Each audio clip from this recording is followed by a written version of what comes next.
Hello, and thanks so much for joining us for another episode of MidAmerican Gardener. I'm your host, Tanisha Spain, and joining me in the studio today are two of my pals to talk about all things green and growing. We've got a blast from the past here. So, Kelly, introduce yourself, reintroduce yourself, I guess, for those who may not remember you. Hello, everyone. My name is Kelly Allsup, and I am a horticulturist, and I am passionate about trees, urban agriculture. I love cut flowers. I love insects. Yes. Jim. Yes. Good. I love tropical house plants, and one of the things I think that horticulturists we love growing plants, but we also kind of love the artistic side of it. So I've been doing a lot of Kokedama this spring just to get my juices going. I guess I'm ready to get out there. Yes. So I did a Kokedama ball with an asparagus fern, and it is using the dried preserved Spanish moss. But the Spanish moss is quite expensive, so I've been using the burlap as a cheaper alternative. And this one is a bromeliad in the back, and I would just consider this one sort of like a flower arrangement because it's not going to last forever in this ball like this. It's going to be very hard to get it to bloom again. You know, it's one of those flowers that you get from the grocery store.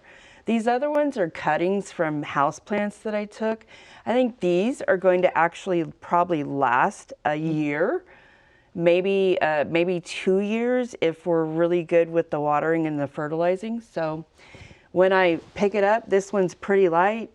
I'm gonna just soak that in water, and hope they do well this summer. So is the entire root ball like on the bromeliad? The bromeliad. Bromeliad, is that entire thing wrapped in burlap? It Just is. a big burlap It is wrap? wrapped in burlap, and I just made a kind of mud ball around the roots, and then I put it on a piece of the burlap and let it dry overnight because I'm working with mud, and mud and burlap don't go very good together.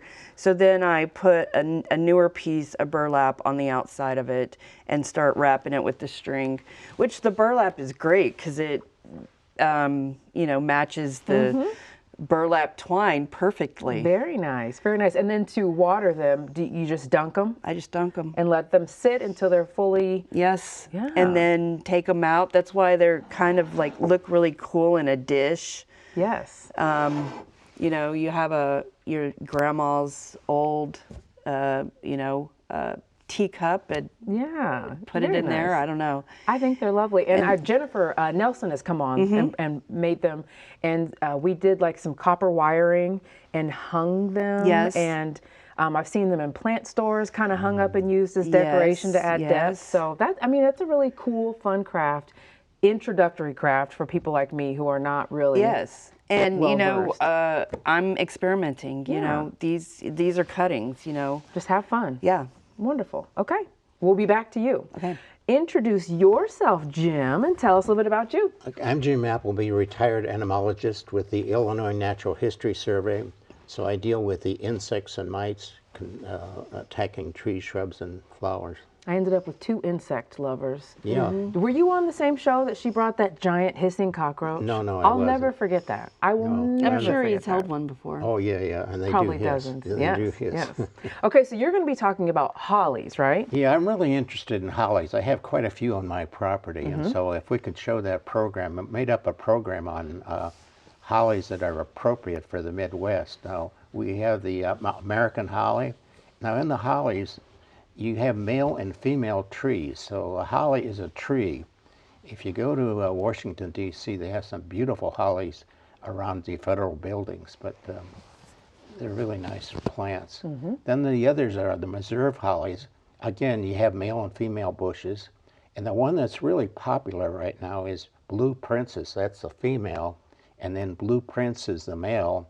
Another popular one is China Girl. And again, you have female and China Boy is the male. Now, with the holly, I get this information here. Both male and female plants produce flowers as well as nectar. And male flowers produce pollen, and that's really necessary in fertilizing the female flowers. When various insect species, such as wasps and bees and flies, when they visit the male flower, they get contaminated with the pollen, and then when those same insects visit the female flower, some of that pollen is dusted off on the female parts, and then you get fertilization. So it's really important that if you want to have red berries in the fall, that you have at least one male and at least one female. You can always have several female plants, but you always have to have that combination. Now, with the American holly, I really like American holly. It's traditional holly for the holiday season in the winter. It has nice broad leaves, green in color. It has those nice red berries. The problem with American holly, though, in the Midwest, they just simply do not do very well. I think it's probably our climate. If you go to the eastern states or the western states, they have much nicer holly trees. But I think if you have the space, you want to have a American holly, at least one plant or two plants. If you want berries, you have to have two plants. But they're really neat plants. Now, the problem with American holly, it does have some insect problems, and the worst insect problem is the holly leaf miner. It's a fly that causes this, that slide on the left-hand side. When the eggs hatch, fly eggs hatch, the larvae are very tiny. So if you're going to control this pest, you really need to do it when the mines are very, very tiny. This next slide in the middle, you can see how much damage they can cause to the holly. And then that third slide to the right, that's when the mines are really extensively big, and they cause a lot of, if you have a dinner and you want to put some holly leaves under the candlesticks, you don't want to have You don't want those, do you you? don't want those kind. So if we could go to the next slide. So I just gave you some aspects of the life history of the holly leaf miner. That left-hand side, I took a pin and removed the skin that's over the larva there. And so the fly larva overwinters in the leaf during the winter months. And then in about April, the larva changes into the pupa stage. And then in May, the adult fly emerges. Now, they're about the size of a fruit fly. And after mating, the females then deposit their eggs and the leaves, and then the eggs hatch and they start mining the leaf. Now, if you want to control this pest, and it can really cause a lot of damage, you can just prune out the infested leaves and burn them or put them in a compost pile and put soil over top. And you don't want to use any spray when the flowers are on the plant, because you don't want to destroy the insects there. If you use chemical sprays, there are several that are available. If you use those sprays, you want to probably do it in late May or very early June when the mines are very tiny. There's a couple different sprays that are on the market. This one called BioAdvance 3-in-1 Insect Disease and Mite Control. The ingredient, the first ingredient there is imidacloprid, and that's a systemic. And so if you look for any labels, be sure that you get a label that has that. The next one is Bonide. That's a systemic. It only contains imidacloprid. So any of those would be really good to spray. It would control the larvae. So what I really like this variety of the Meserve hollies. The nice thing about Meserve hollies are they're leaf miner resistant. And that one here called Blue Princess, you can see all the berries on that plant. I really like that plant. It does very well in the Midwest. The other is the China Girl, which is a female, and again, male and female, but it has a little bit lighter leaves, and berries are very compact. I show you this plant because I had a fellow that called me up a couple years ago, and he said, Jim, I have 3 beautiful bush hollies in my property, but he and his wife are so disappointed that every fall they get no berries. I said to him, well, you got either all male plants or you got all female plants. You have to have a combination or you don't have any berries.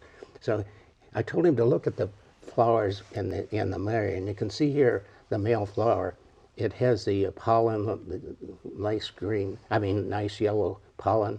And then in the center of the flower, it's hollow tube. Oh. So that's how you can tell if it's a male flower. And the next shows the female flower.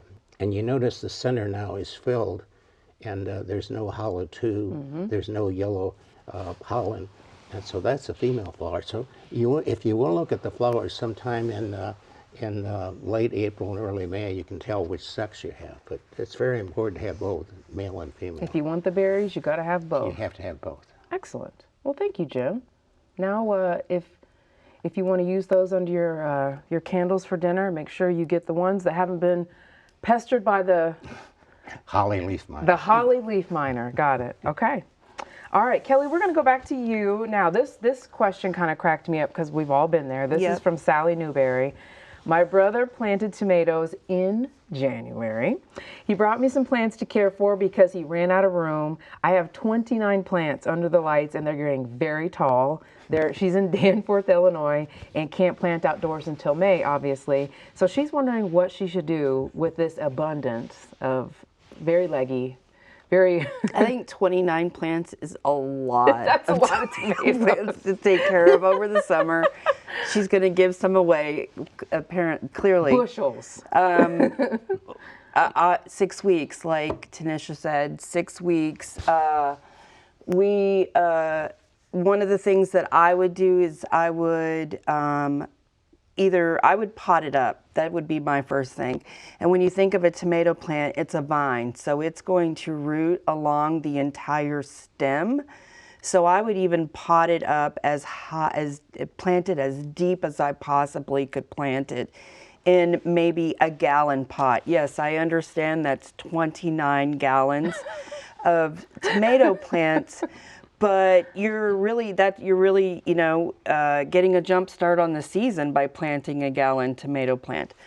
Or you could let them sort of limp along, get them closer to light, because the internode stretching means it's not bright enough.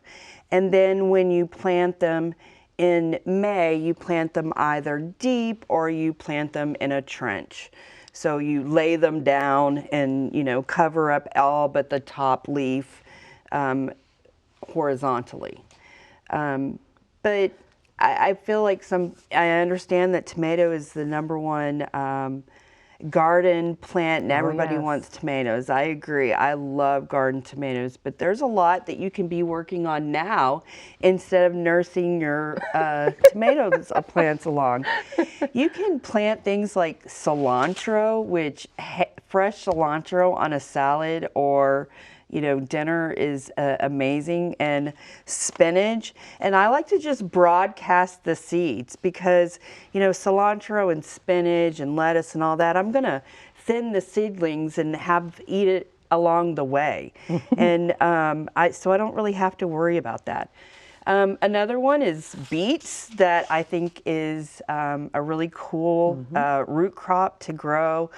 Perfect time of the year. The one thing about beets is these are a dried fruit and they're not the actual seeds, so it can be very beneficial to soak your seeds overnight. I did not know that. With your beets, and then you'll get better germination. Another thing is I like to pre-germinate some stuff, so I'll just put it in a paper towel, a wet paper towel, put it in a plastic bag, and wait till I actually see it germinated, and then I'll plant it.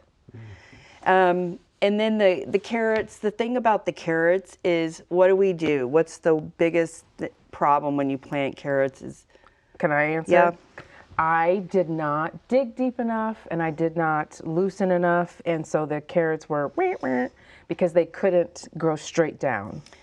I mean, definitely. You want to think about the roots of any plant is going to go down 7 inches. So, for these carrots, yes. Even though these ones that I picked out, I do not think are going to go down 7 inches. Gotcha. But that is a great, soil is always good. Preparing your soil is amazing for planting any vegetable crops. But one of the things that they're really tiny seeds.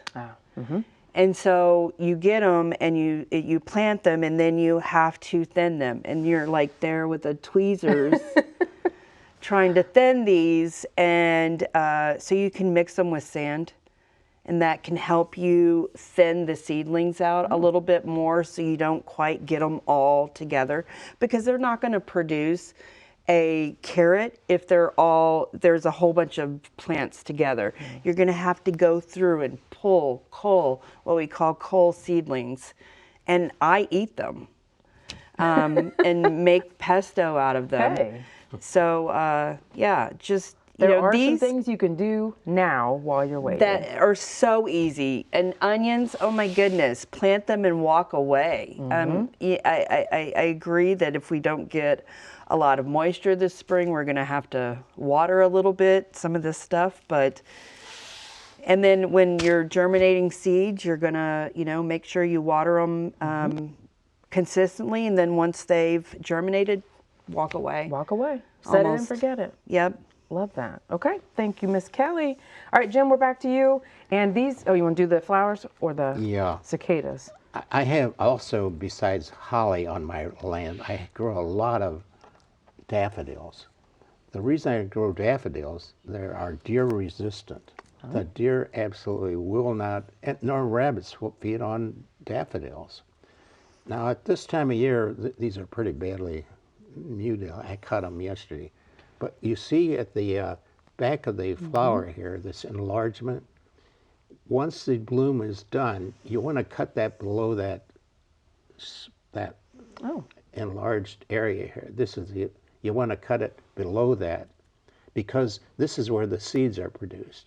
And it does sort of weaken the plant, the bulb, if you let it go to seed. It's better if you cut this off. Now, most of mine I don't. I got so many.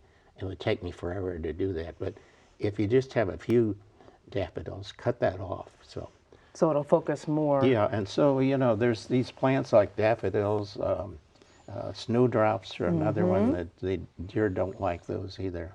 So I have a heck of a deer problem. I mean, I used to, but not so much anymore. I mean, they chew up everything. And unless I have great big heavy-duty fencing around my plants, then you have a problem. Now, do they eat tulips? Do deer like They tulip? love tulips. They love tulip? Oh, man, that's just the best. That's the best snack, huh? Oh, I yeah. did not know that. Oh, yeah. So Jim says, I'll show you. I'm going to grow daffodil. Yeah, daffodils are That's way the to go. secret That is to the deers. secret. Just grow something they don't like. Yep. I did that with my bird feeder. Quick story, I was having a horrible time with starlings. Just roughhousing and just being so aggressive to all the other birds. And so I went and got safflower seeds, and immediately all the fighting at the feeder stopped. Now it's just chickadees and juncos and sparrows That's really a great tip. Yes. So for those of you out there and the squirrels don't like them either. Well, that's really a good tip. Yeah, so safflower seeds. Yeah, and I did an experiment. I left one feeder full of the songbird mix and then one of safflower, and all the ruckus is over here. You're a real scientist. I try. Citizen science. Yeah. Citizen science. Kelly, let's keep on that same vein of what is too early to and not to do. There was a question in here about cleaning up the garden. The question was written in the fall about moving everything, but now that we're in spring, can we start to clean off some of our flower beds, or is it too early? What are your thoughts there? There's two thoughts to gardening. Traditionally we've always, you could start cutting back the dead. Usually once I see spring growth and I see something green, I can go ahead and cut it back and get rid of that old growth. And a lot of gardeners still do that. And, they're getting those leaves out of the landscape.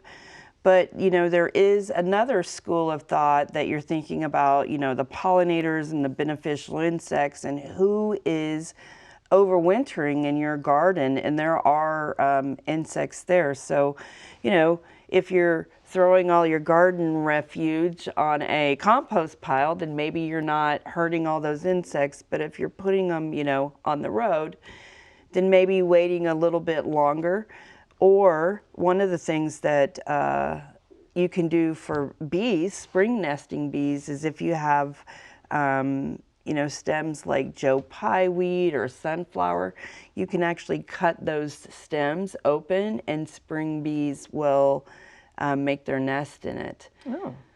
So yeah, usually just for the plant's health, look for the new growth. Once new growth, you can take it away. You can, keep it as long as you're willing to keep it if you really love the pollinators and the beneficial insects. Okay. Jim, anything to add there from your No, I think I entomology? totally agree with Kelly. Oh, you got a cosign. Hey, that's a good day. I'm That's a happy. good day. I'm happy with that. Absolutely. Now, we had another question about reseeding zinnias, and there was another one about Mexican sunflowers. So for those of us, and there's a patch I left up too, can you depend on those to reseed themselves if they drop seed there? They will reseed, but they're not going to germinate until it gets really, really warm. Gotcha. Okay. Usually you go and you pop the seed heads off when they get dry and you bring them inside, and then you can seed them out during the warm weather. But, if they do germinate on the ground, it's going to be when it's really warm. When it's warm. So it's going to probably be past when you want to see them. Of course. But hey, That's okay. Volunteers are great. Yeah, they're free. We love them. They may not volunteer quite as perfectly as you would plant them. Yes. And there may not be as many as you want. So look, all the caveats. But you walk out there and you have Mexican sunflowers everywhere. Yes. Either way, you'll get to enjoy them. So. Yes. Okay. We got about 5 minutes left. Jim, did you want to talk about your cicada damage? The cicada that are the gift that just keep on giving from a few years ago? I want to show you here. This is on burning bush, my burning bush. And this person came in and wanted to know, another person wanted to know what was causing this damage here. You can see, I don't know if you can see that right, but it's very rough looking. And this is the damage that the female cicada did 2 years ago. In 2024, we had a tremendous emergence of the 17-year cicada as well as the 13-year cicada. And when the female inserts her eggs, they cause that kind of a roughness here. These are healing over now. Of course, the wound is healed over now, but you see that roughness, and that's caused by a cicada injury that was done 2 years ago. Did you have a huge emergence out at your? Yeah. It was of the 13. In this area, we have the 13. You go further north, and around the Chicago area, they have the 17. But in 2024, we had both the 13 as well as the 17-year occur. I mean, that doesn't happen very often. No, I think the next one is in like a couple hundred years or something it's very like that. unusual to have both of the occurring in the same year. I went to Chicago during that summer, and they were dripping from the trees. Everywhere. Yeah, it was intense. Yeah, really. As a non-insect person, it was not a good time for me. Really? I was fascinated. I'm sure. They were like falling on me and hitting me at track meets, and I was just like, when is this going to be over? So I did not enjoy that emergence, but I'm glad you guys did. I enjoyed it to know it. Yes. Well, thank you guys so much for coming in. Kelly, it was so good to see you. It's been a while. Don't be a stranger. Okay. Don't be a stranger. And if you have questions for Jim, Kelly, or any of our other panelists, please send them in to us at yourgarden@gmail.com, or you can look for us on socials. Just search for MidAmerican Gardener and send your questions in there, because it is go time. It's time to get outside and get your hands dirty, and we are so excited to help you get your garden and your landscape in order. So send us your questions, and we will see you next time. Thanks so much for joining us. Good night. A quick shout out to the folks who organized the 2026 Vermilion County Garden Day. The event was held March 14th at Danville Area Community College, and it was such a fun event to be a part of. Vendors were on hand to sell plants, pots, and some of the most unique garden art I've seen. This was an all-day event, and in the afternoon, I had the pleasure of hosting a panel discussion with 3 amazing pros: Chris Benda, the Illinois botanizer, Dr. Jim Angel, former Illinois state climatologist, and Dr. Jack McCoy, lecturer of horticulture at the University of Illinois. What is something that you have in your garden every year that's not negotiable? Well, Tanisha, you know, I move around a lot, so my gardens are changing all the time. But I probably have to say it is a pepper. It's chili pepper. Yeah, I know it is. I know I always will play around with a weird variety of chili pepper because I really think that I spent a lot of time in my career studying chili peppers, and now there's a special place in my heart for just observing a strange new pepper. Thanks so much for the invitation, and we hope to see you all again next year.